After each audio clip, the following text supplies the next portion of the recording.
in Her Majesty's government. Let them vote that way. Let them go to their constituents and see if standing as independents how far they get. Let them see as socialists how many votes they will get. Let them see as independents how many votes they will get. They lack the courage of their convictions and therefore they try and undermine the Constitution by subterfuge. I give way to the honourable gentleman. On the matter of the courage of our convictions, just a few months ago the honourable member voted that he had no confidence in the Prime Minister as the leader of his party, and then subsequently voted that he had confidence in someone he had no confidence in to lead his party, to lead the country. What kind of courage of convictions is that? The honourable gentleman misses the rather obvious point. I have much more confidence in my right honourable friend, the member for Maidenhead, to lead the country, or indeed anybody sitting on these benches, than I do in his honourable friend, the member for Islington. It seems to me a really very straightforward choice, and of course I back a Tory against a socialist. Of course I'll give way to the right honourable lady. There is an interesting point the honourable gentleman raises about, the honourable gentleman talked about courage of convictions.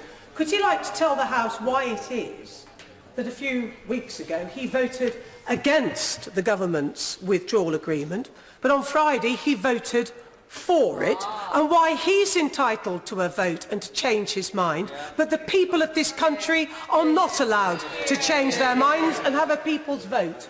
I'm deeply grateful to the right honourable lady for intervening. It is much appreciated because it allows me to point out to her that the right honourable lady, the foremost campaigner for a second referendum, the right honourable lady who favours votes at every opportunity, except when, having stood as a Conservative, she does not offer herself to her constituents, to them to decide whether they wish to have somebody who has turned their coat as their member of Parliament.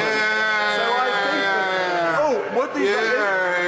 If the right honourable lady wishes to appeal for the Chiltern Hundreds, I will of course give way. Order, just before the right honourable lady intervenes, we are in danger of straying somewhat from the narrow ambit of the business of the House motion, to which I hope we will return. Anna Soubry. Well, I think it is important to record that, of course, the majority of people in Broxtowe did not vote Conservative. And like all honourable and right honourable members, I seek to represent all my constituents, as we should all do, putting them and our country before narrow sectarian party interests.